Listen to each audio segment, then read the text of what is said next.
Hey folks, in this video I'll show you how to play Shadow Priest and include rotation, crowd control, stats, talents, tips and tricks, and how to handle foes melee and caster. The most important things you need to know. Let's start with the rotation. Dot as many enemies as possible. You can do it in the following way: cast Shadowward Pain as an instant or use Vampiric Touch.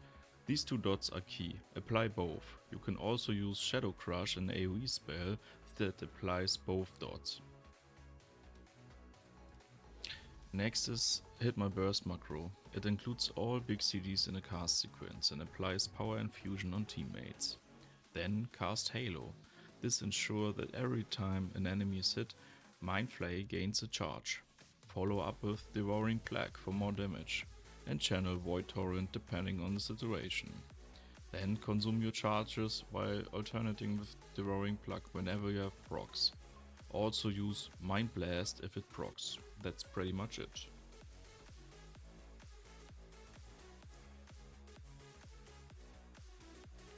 Many players use Katarsis. I'll show you how it works with the weak aura. As soon as you take damage, it charges up. When maximum damage is reached, Shadowward Pain glows. Cast it to unleash all stored damage. Press it regularly when attacked to deal massive damage.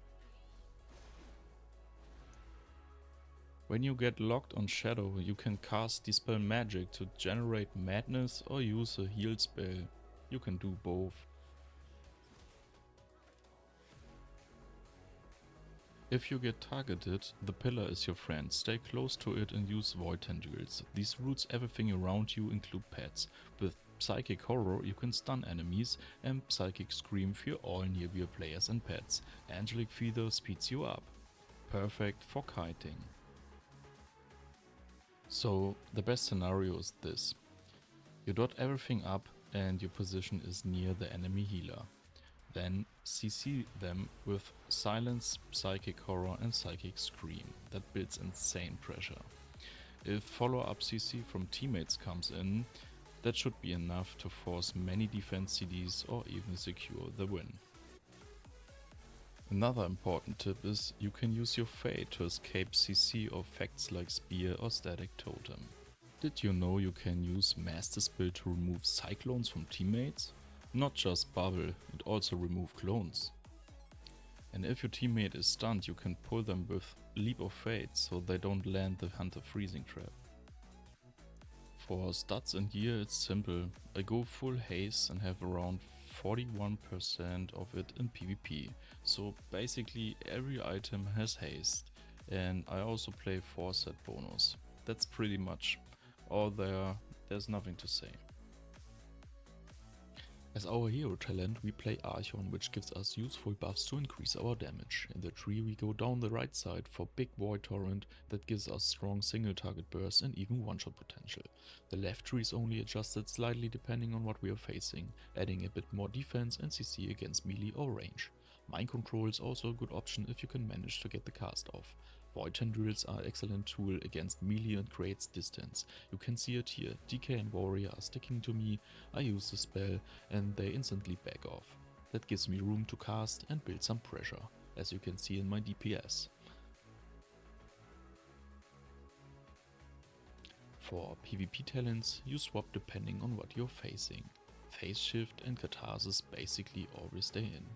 For the first slot you can choose whatever you prefer. If you don't have teammates with Mortal Strike, go for Psyfiend. Against mages, pick Thug Steel. That's a way you can steal Polymorph or a Druid Cyclone and use it yourself. Just experiment a bit. And I also have a second build that increased the damage of shadowy apparitions. This build works great against casters when you can get a lot of casts off.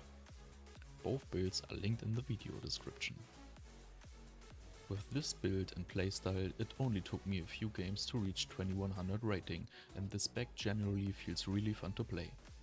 Finally, I'll show you through a few games what to focus on, like here, keeping the healer in full CC to build maximum pressure. Or here, my healer is the target, and Void Shift can also be used to transfer life, so I sacrifice some of my own health to save him.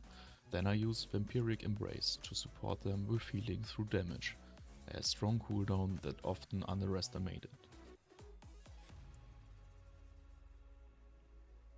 One more tip, sometimes it's worth switching targets when they use their defenses.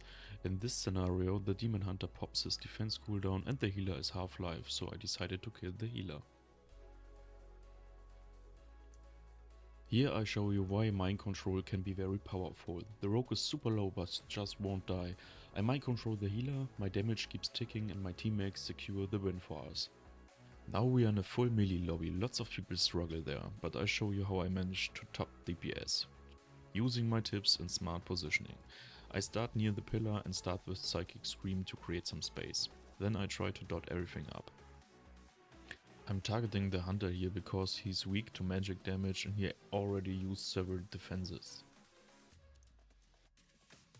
When the DK grips me, I use Fate, my shield gives me movement speed.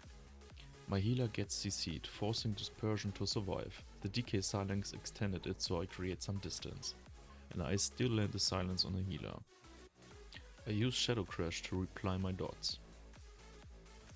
As he runs into the middle, I Psychic Scream to fear all targets again. While my damage keeps ticking, the whole time. Whenever I can, I try to land a CC on the healer. At the end, my own healer gets the seed, so I use Life Swap to stay alive. Check my damage here, even I get targeted, I'm number 1, without Katarsis.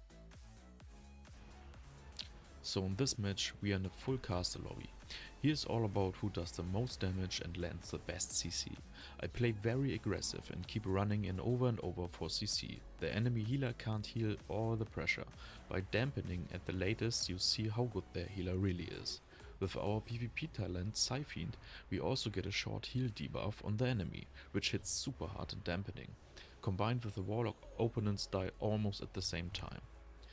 Caster lobbies or freeze with the caster feels super strong as Shadow Priest, someone always pumping out of damage. Paired with the Warlock, that's my favorite comp by far. I've only played Shadow Priest for a short time, but the class is really fun and I can only recommend it to everyone. We are at the end now. I hope you enjoyed this style. A lot of you have been asking for a guide like this, so let me know what you think. Would you like more in-deep guides, or should I stay to the simple one-shot videos? I'm really excited for your feedback and would appreciate a like and a sub, that helps the channel a lot. Midnight is almost here, so which class do you want to see first? Write it also in the comments. Till then, see you in the next video. Peace.